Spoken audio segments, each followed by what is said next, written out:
શું તમે પણ એવું માનો છો કે ડબ્બા પર શુદ્ધ દેશી ઘી લખ્યું છે એટલે અમૃત જ હશે?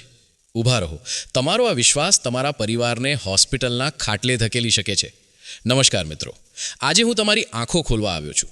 આજે આપણે કોઈ લેબોરેટરીમાં નથી જવાનું, પણ તમારી બુદ્ધિનો ઉપયોગ કરીને એ સમજવાનું છે કે બજારમાં જે ઘીના નામે વેચાય છે એ ખરેખર ઘી છે કે સફેદ રંગનું ઝેર. મિત્રો, આજે મારે તમને માત્ર એક જ વાત સમજાવી છે, અને એ છે કોમન સેન્સ. આપણે ઘણીવાર સસ્તાના ચક્કરમાં આવી જઈએ છીએ. હવે તમે જ વિચારો, અત્યારે દૂધનો ભાવ શું છે? 1 કિલો શુદ્ધ ઘી બનાવવા માટે ઓછામાં ઓછું 25થી 30 લીટર દૂધ જોઈએ. હવે તમે ગણિત ગણો, જો દૂધનો ભાવ 60-70 રૂપિયા હોય તો ઘી બનાવવાનો ખર્ચો જ ક્યાં પહોંચે? તો પછી આ બજારમાં 500 કે 600 રૂપિયામાં તમને શુદ્ધ ઘી કેવી રીતે મળી શકે? આ જ સૌથી મોટું કૌભાંડ છે. આ લોકો શું કરે છે? એ લોકો ઘી જેવી સુગંધ અને પામ ઓઇલ કે વનસ્પતિ તેલનો ઉપયોગ કરીને એવું મિશ્રણ તૈયાર કરે છે જે જોવામાં અને સૂંઘવામાં તમને અસલી જેવું જ લાગે. આ લોકો તમારી સાથે લાગણીઓની રમત રમે છે.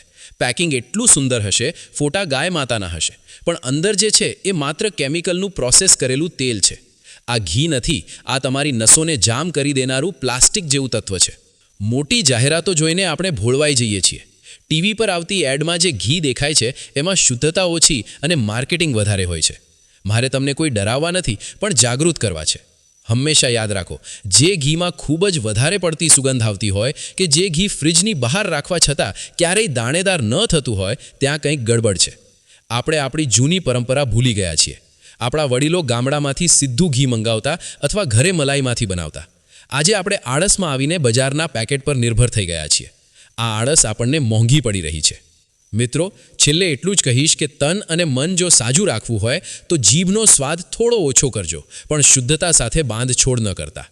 લોભમાં આવીને સસ્તું ઘી ખરીદશો તો જે પૈસા આજે બચાવશો એ કાલે ડૉક્ટરની ફીમાં આપવા પડશે. આ વિડીયોને તમારા દરેક ગ્રુપમાં શેર કરજો, કારણ કે આ માત્ર માહિતી નથી, પણ કોઈના સ્વાસ્થ્યની સુરક્ષા છે. જો તમને આ વાત સાચી લાગી હોય તો નીચે કોમેન્ટમાં સત્ય લખજો, અને આવી જ જાગૃતિ માટે મારી સાથે જોડાયેલા રહેજો.